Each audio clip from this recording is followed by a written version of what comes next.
అందరికీ నమస్కారం. నేను మీ ఆడా నారాజు. ఢిల్లీ ఎన్నికల్లో ఆమ్ ఆద్మీ పార్టీ ఓడిపోయిన తర్వాత ఇండియా కూటమికి దారి ఏది, ఇండియా కూటమికి వచ్చే ఎన్నికల్లో ఎటువైపు ఏ రకంగా వెళ్ళాలి అనేది ఒక దారి కనిపించట్లేదని చెప్పుకోవచ్చు. ఎందుకంటే ఢిల్లీ ఎన్నికల్లో ఆమ్ ఆద్మీ పార్టీ ఓడిపోవడమే కాకుండా కాంగ్రెస్ పార్టీ కూడా ఘోరంగా ఓడిపోవడం, ఒక సీటు కూడా రాకపోవడం. ఇప్పుడు ఇండియా కూటమిలో ప్రధానమైన నేతలు ఎవరైతే అరవింద్ కేజ్రీవాల్ గారు, మమతా బెనర్జీ గారు, రాహుల్ గాంధీ గారు, ఈ ముగ్గురు ఇండియా కూటమిలో ప్రధానమైన నాయకులు. అయితే ఢిల్లీ ఎన్నికల్లో కాంగ్రెస్ పార్టీ ఓడిపోయింది, ఆమ్ ఆద్మీ పార్టీ 22 స్థానాలతోటి ఆమ్ ఆద్మీ పార్టీ కూడా ఓడిపోయింది.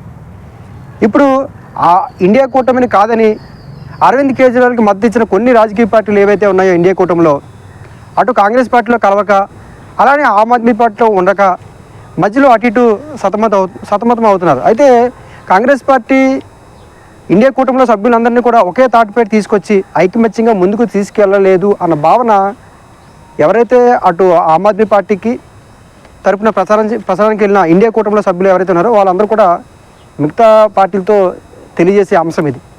అయితే కాంగ్రెస్ పార్టీ అందరినీ ఐకమత్యంగా కలుపుకొని ముందుకు వెళ్ళలేకపోవడం వల్లనే ఇలాంటి పరిస్థితులు వచ్చాయి అనే భావన కూడా వాళ్ళందరూ కూడా వ్యక్తం చేస్తున్నారు. అయితే ఇప్పుడు రాబోయే ఎన్నికల్లో అరవింద్ కేజ్రీవాల్ ఇలాంటి సిచ్యువేషన్, అంటే ఢిల్లీ ఎన్నికల్లో తమకు మద్దతు ఇవ్వలేదు కాబట్టి రేపు ఇండియా కూటమికి అరవింద్ కేజ్రీవాల్ మద్దతు ఇస్తారా, మద్దతు ఎవరా, మద్దతు ఇవ్వకపోతే పరిస్థితి ఏంటి అన్న చర్చలు కూడా మొదలవుతున్నాయి.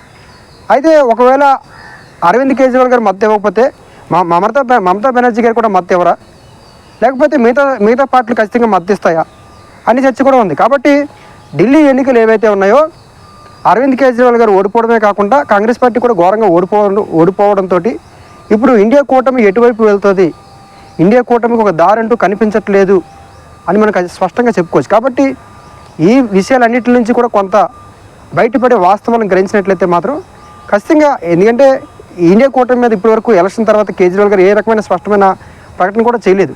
ఇండియా కూటమిలో ఉంటాను లేకపోతే వెళ్ళిపోతాను అనే విషయం ఏ రకంగా స్పష్టంగా చెప్పలేదు. కాబట్టి ఇండియా కూటమి ఇప్పుడు ఖచ్చితంగా సవాల్ ఎదుర్కొనే అవకాశం ఉంటుంది.